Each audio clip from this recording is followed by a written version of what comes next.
Hello everyone, today I'll be doing a Leetcode weekly contest 284. This one is again sponsored by Amazon, so hopefully I do well enough to win one of the prizes. Okay, hopefully I don't make too many penalties.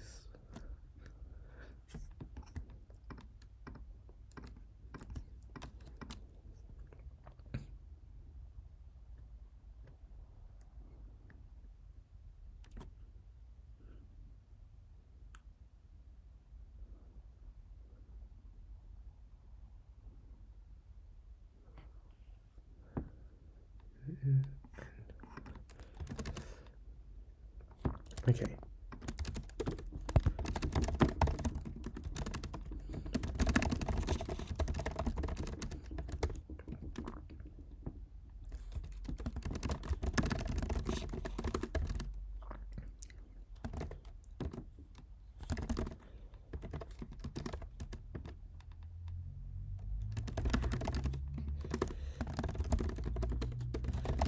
This is just brute force. You can do it faster, but I'm not doing it.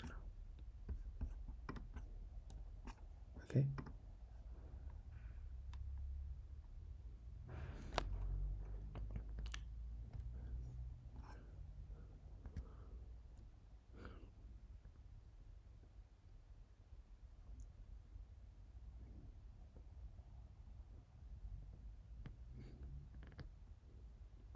Each artifact is almost 4 cells.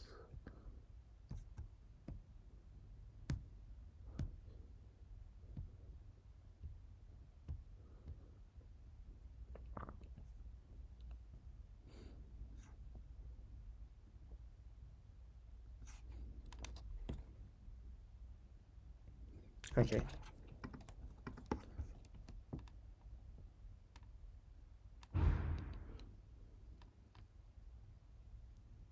How many artifacts can it be?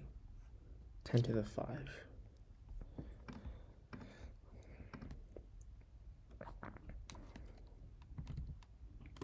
Alright, we're gonna C++ this.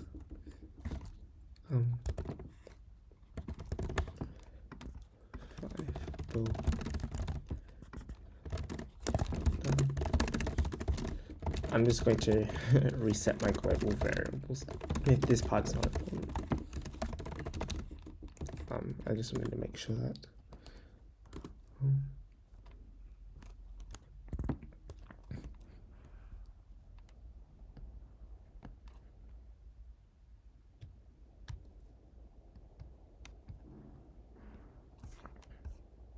and then for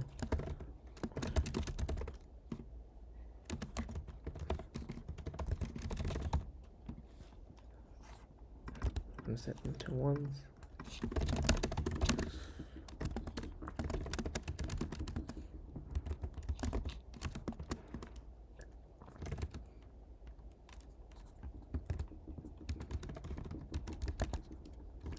R1, C1. No, I can just do this for int x equals 2.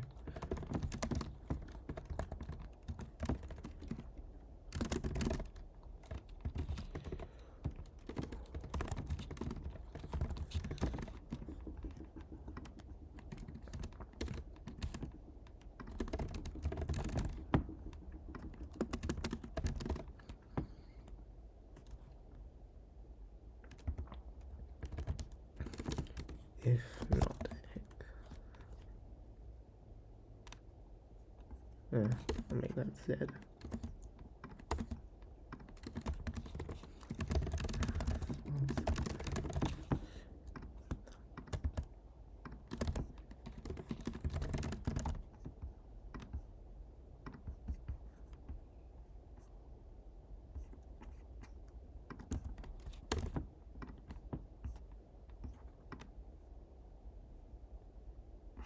I see.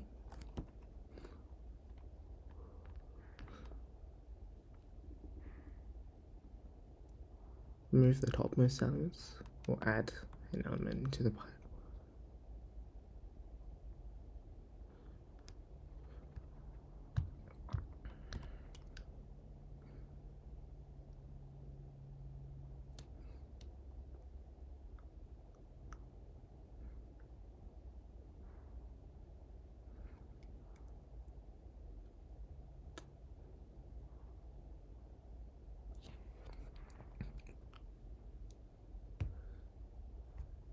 exactly K moves.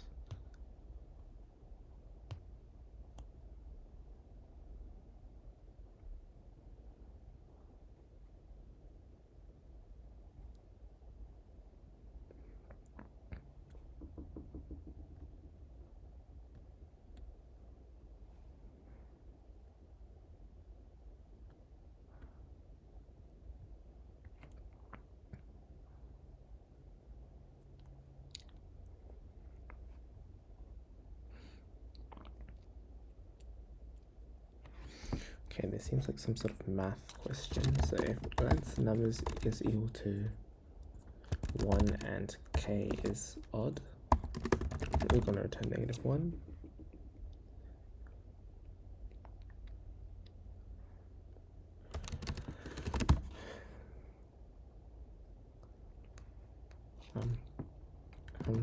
I nums.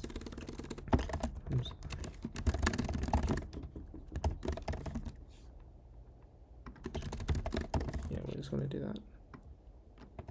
That could be n. We're going to sort L for value plus n. Now I have to do math. If plus.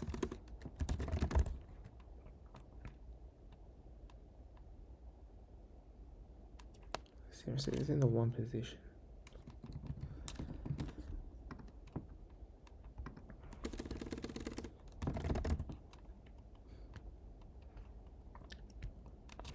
Okay, I'm gonna have to work this one out on paper too.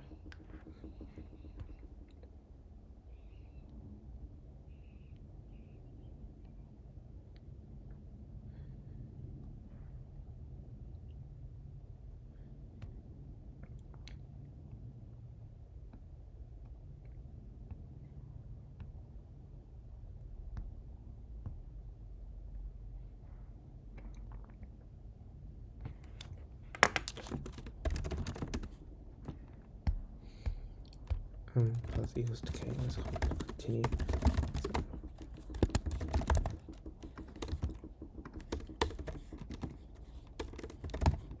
Wow.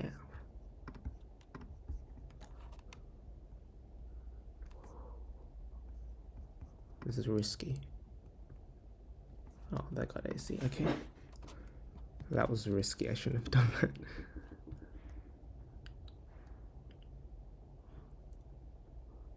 Indirect from 2 to 8.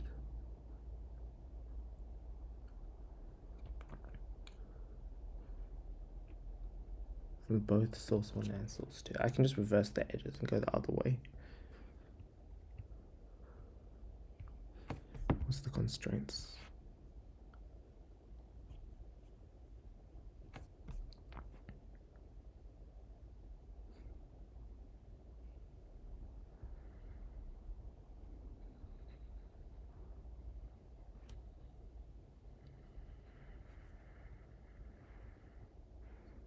I feel like I need to modify some Dijkstra, but I'm not quite sure at this point.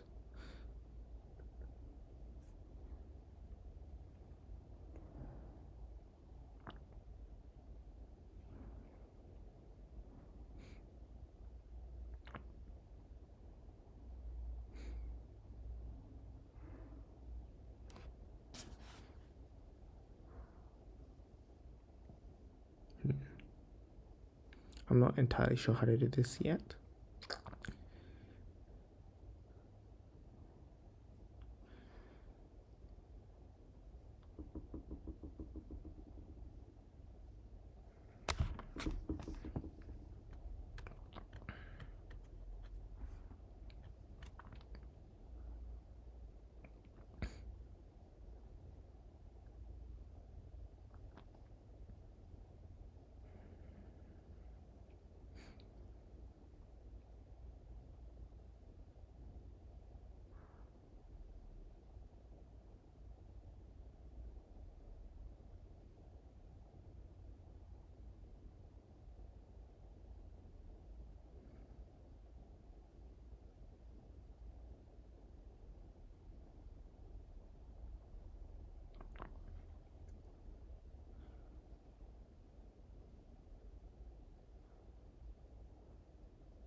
Okay, I think I might have an idea. I think I can just perform like a lot of Dijkstra's, I think.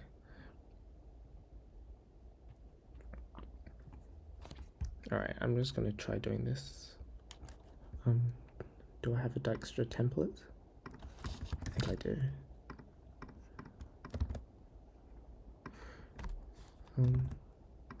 Just gonna put that there.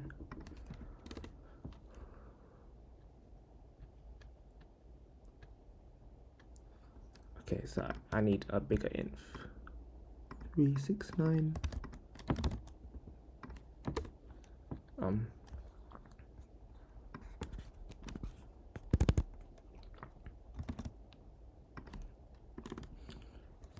Vector int adjacency.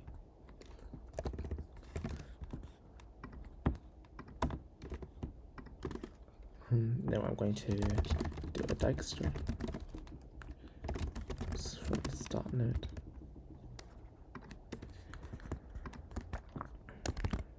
Like that.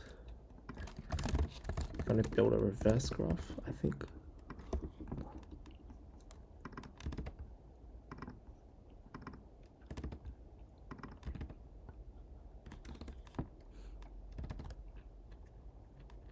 Yeah, we're just going to do that.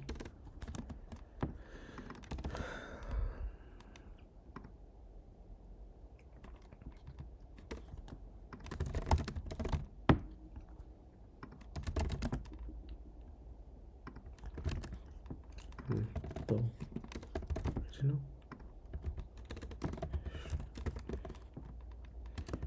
If this original.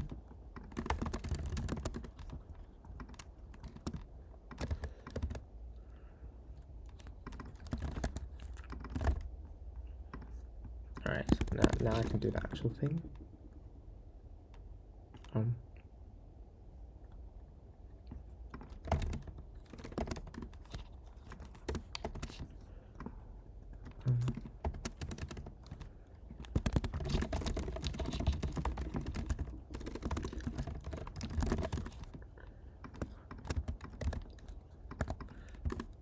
Then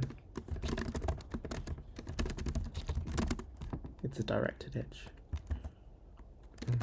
Edge e dot.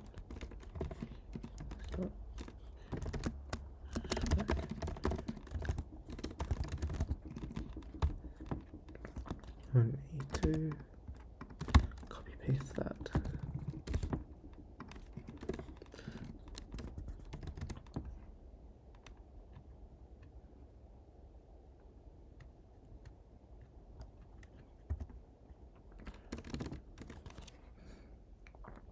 So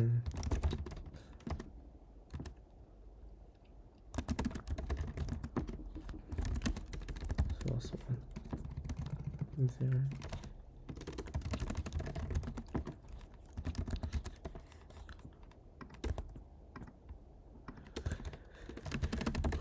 Extra from the destination to with 0.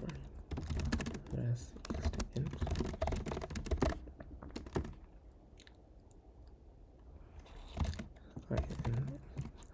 Plus current to do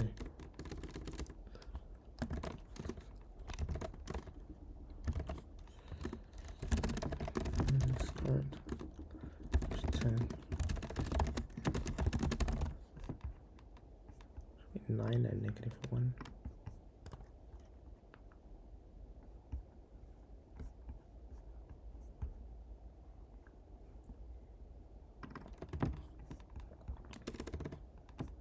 Alright, let's try that again. 8 to -1, I don't like that.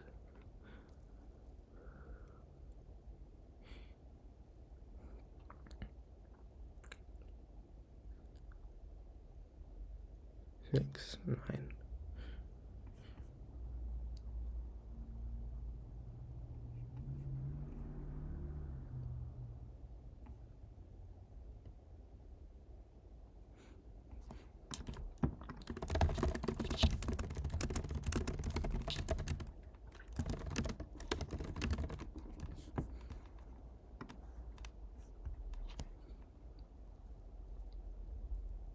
So this is like a meta node 2.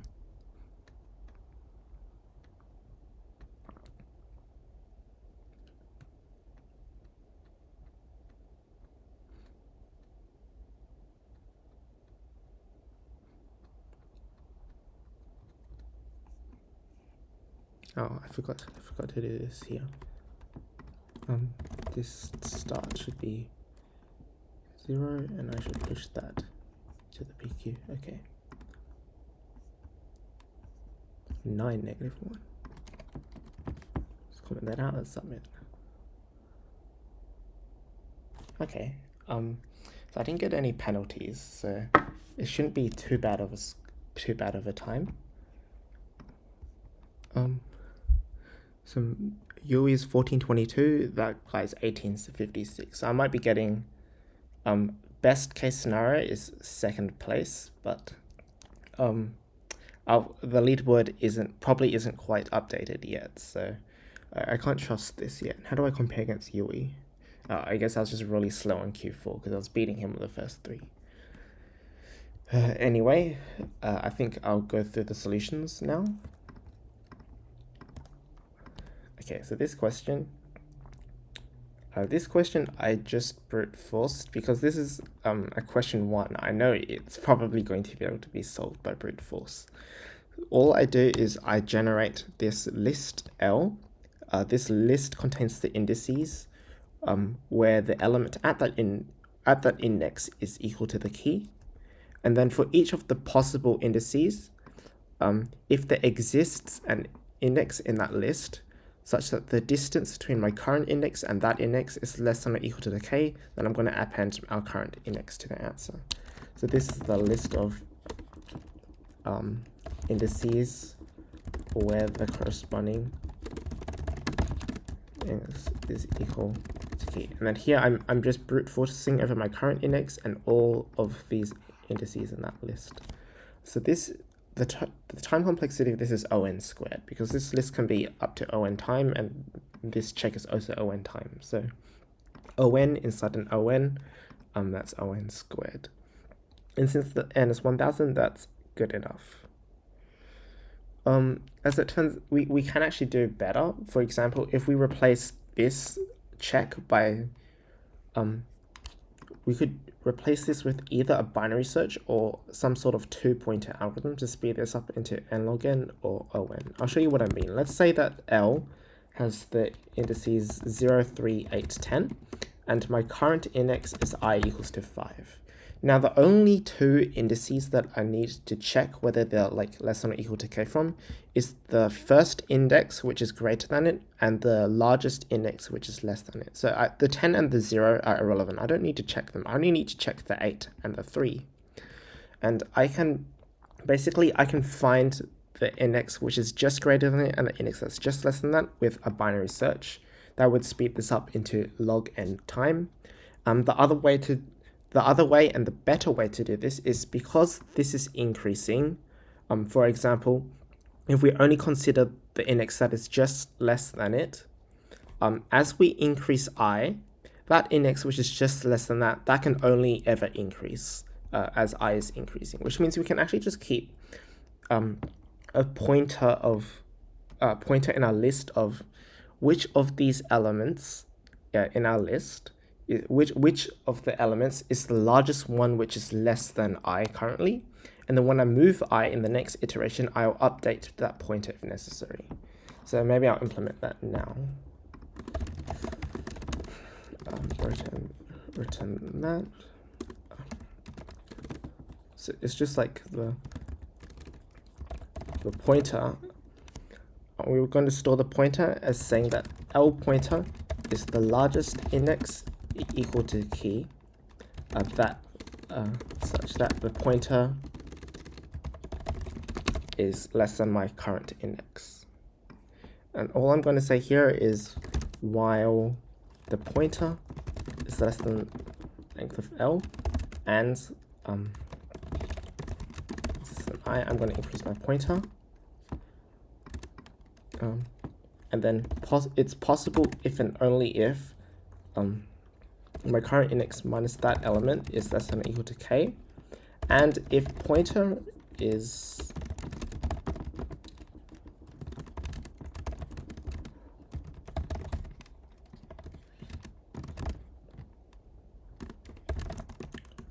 I believe this, something like this should work as well.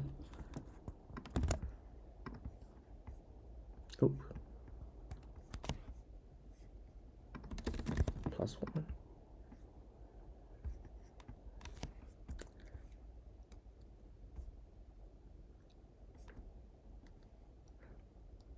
Okay, this might be a good debugging exercise for me.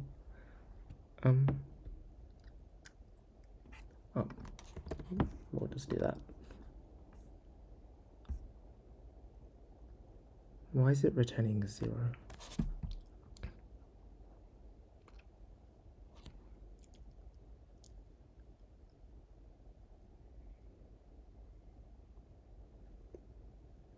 Wow, I'm failing at the debugging of my own ON solution. Why am I so bad?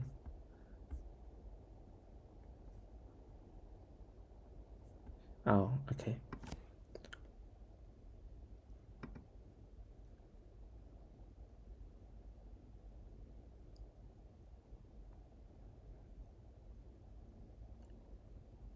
I can just say, all right, I'm just gonna do that.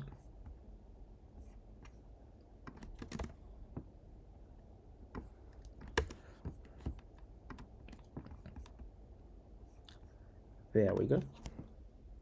Okay, so basically, let me try to explain how this works. So when I'm at my current index I equals 5, I'm trying to keep a pointer of where in my list of good indices, which of them has the largest value which is less than or equal to I.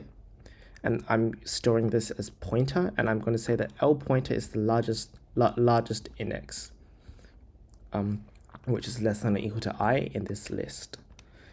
And basically, as I increases, this pointer can only ever increase as well. So I can just do a simple while loop. While I can move the pointer and it's still less than I'm going to increase the pointer. And then I simply check if my current index is at most k away from the index pointed to by the pointer. And that will handle the largest index, which is less than I. I also need to consider the first index, which is greater than I. And we notice that that's just the next element in a list after pointer. So that'll be L pointer +1. So I can just check that as well. For example, if I equals 5 here, then my pointer will be 1, because L1 is less than 5. L1 here will be 3. And then to check whether I equals 5 is valid, I just check either if L1 or L1 plus 1 is at most k away from 5. And that's pretty much it. Since this pointer can only move n times in total, the time complexity overall, the amortized complexity of the pointer movement is ON, and that means that I can solve this problem in ON. As an implementation node, I just appended negative infinity to the start of L because it helps things a little bit. This one was pretty standard. This is literally brute force. So I'm having an array Z, a 2D array. Then all I'm saying is for each of the digging spots, I'm going to set those positions in my array to true, otherwise it'll be false. So ZXY is true if we have dug in the cell XY. Then for each artifact, I simply brute force over all cells, and if all cells have that index, if all cells have been dug, then I'm going to increment the answer. And then afterwards, I'm going to reset Z. The reason why I've done this like this is because in Leetcode, global variables are carried on between. Global variables they're not cleared, which means that I didn't want to risk whether Z was default initialized to zeros, because sometimes, I think it's supposed to, I don't know, but sometimes I've experienced problems where they haven't been. So all I do is, if it's the first time that the function's being run, then I'm going to reset Z, otherwise I won't bother resetting Z. It's just a Leetcode specific trick. It's not actually very important. Because the thing is, I don't want to create like a 1000 by 1000 array for every test case, because if there's a lot of test cases, that's going to time out. The other way to avoid using an array is we can instead just keep a set of Doug cells, and then in this part, I would just check whether that cell's in the set. But sets are like slower than arrays, so I really didn't want to risk that either. That's why I went with this approach. Okay, this question I kind of winged it, but it's not too hard. So all we need to be able to tell is for any index, can I end up with that index on top? And I'm going to use 0 index. I'm going to index things 0 next. So that's what my code does as well. So let's say we need to answer the question, can we end up with the xth index element of nums on top after k operations, i.e. if x equals 0, can we end up with the 5 on top? If x equals 1, can we end up with this 2 on top? If x equals 2, can we end up with that 2 on top? And so on and so forth. So how can we determine? Well, the first thing to check is if x is greater than k, then it's impossible. And that's because, if, for example, if we are 1, 2, 3, 4. If we're at x equals 5 here, then even we simply can't pop enough elements. We don't have enough operations to pop elements from the stack so that this even ever gets onto the top. So it will be impossible. The other case where it's invalid is x equals to k take 1. That's because the analogy here is for this 4, when k equals 4. Can I end up with this 4 on top? And the answer is no. The reasoning is because each of these elements, each of the 5, the 2, and the 2, the 5, the 2, and the 2, they must be popped. So 3 of the 4 operations must be done to remove these elements. And then the 4th operation must either be removing this 4 or adding one of these 3 back on top. And no matter what you do, you can't end up with this 4 on top. So that's why x equals k take 1 is invalid. Now we need to show that in all other cases, it is possible. So if x equals to k, in this case, we're trying to get the 0 on top, it's pretty easy. We just pop the first 4 off. And then the last case is when we have x is less than or equal to k take 2. Okay, and within these two cases, we can break it down further. We can see that either x and k take 2, either x and k have the same parity, or x and k have different parities. So here parity means odd or even. So if they're both odd or if they're both even.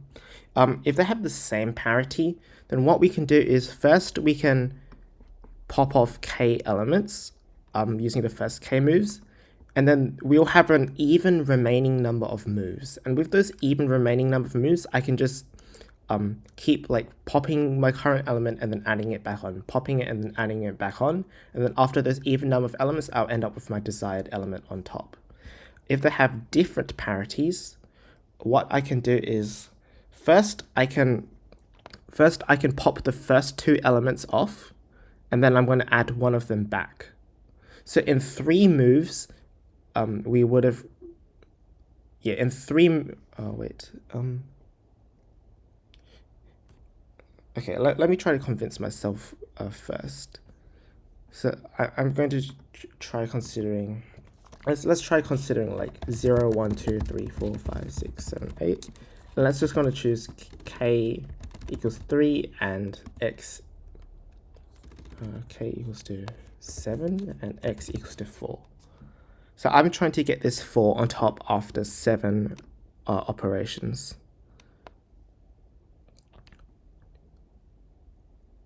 And what I can just basically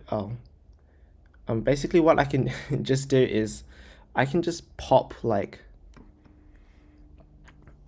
I can pop these elements in 5 moves, then I can spend some arbitrary number of moves adding an element on and taking it back off. And then in the final move, I'm going to add my desired element back on top.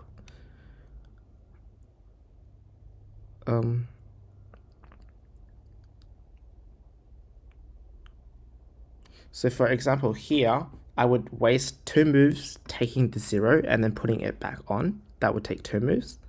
Then oh, wait. Oh no. Am I being stupid?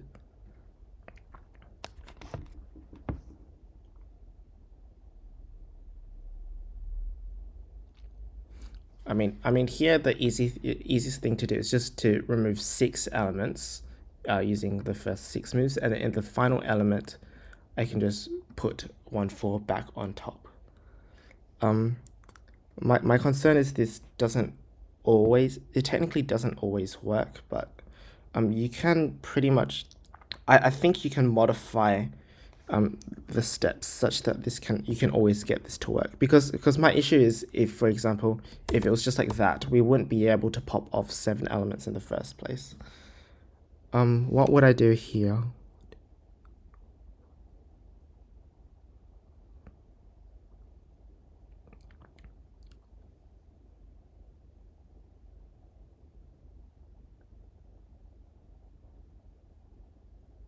Oh, I mean, here, I think you can, here I would just pop off all 5 elements, then add in some other arbitrary element, and then add in my k on top.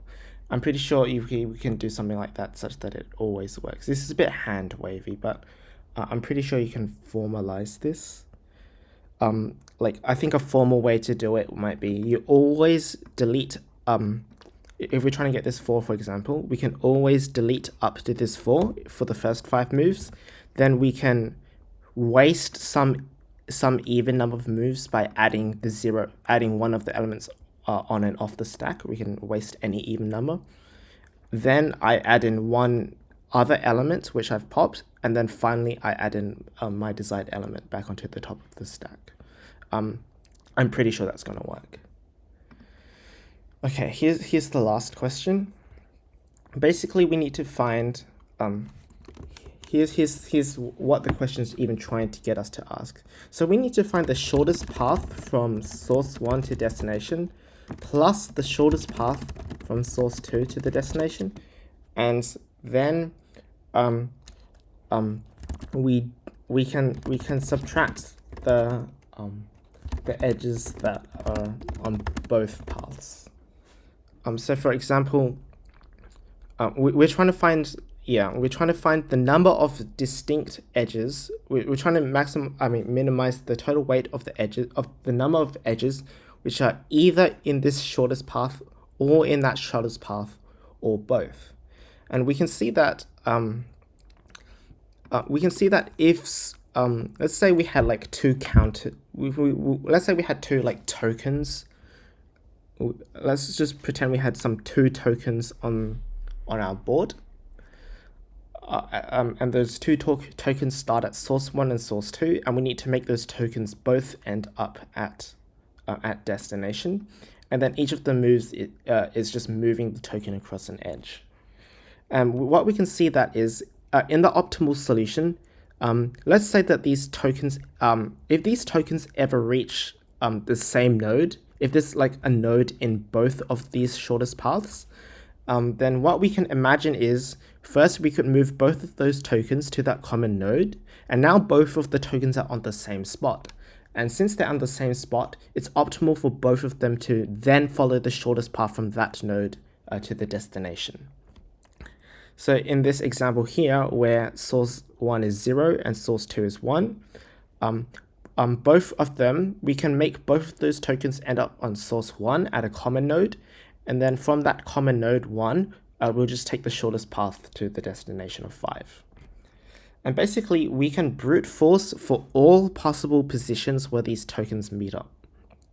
So let's say we're trying to make the token meet up at some...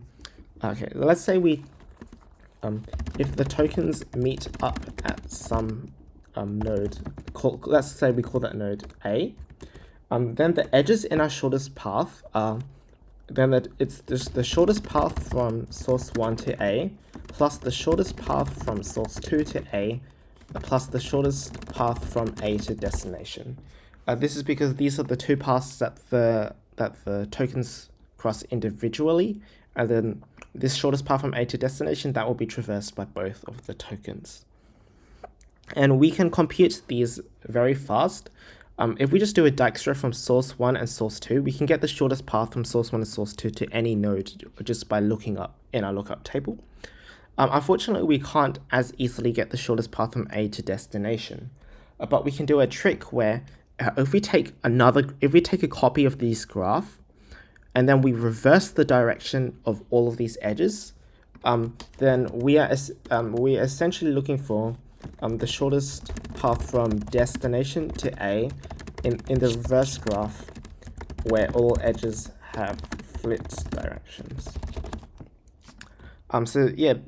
This shortest path from des to A in this reverse graph, that will have the same total weight of the edges from A to destination in the original graph. We're just traversing the path backwards, essentially. So this is pretty simple. First, I'm creating the adjacency lists. One adjacency list of the original graph, and then the second adjacency list is of the flipped edges. Then I perform these Dijkstras as before. I'm going to do a Dijkstra starting from source 1 and source 2 on the original graph, and I'm going to do a Dijkstra starting from the destination on the reverse graph. Then I'm going to loop through all points where the tokens meet, and then I'm going to update my minimum cost with the sum of these three shortest paths.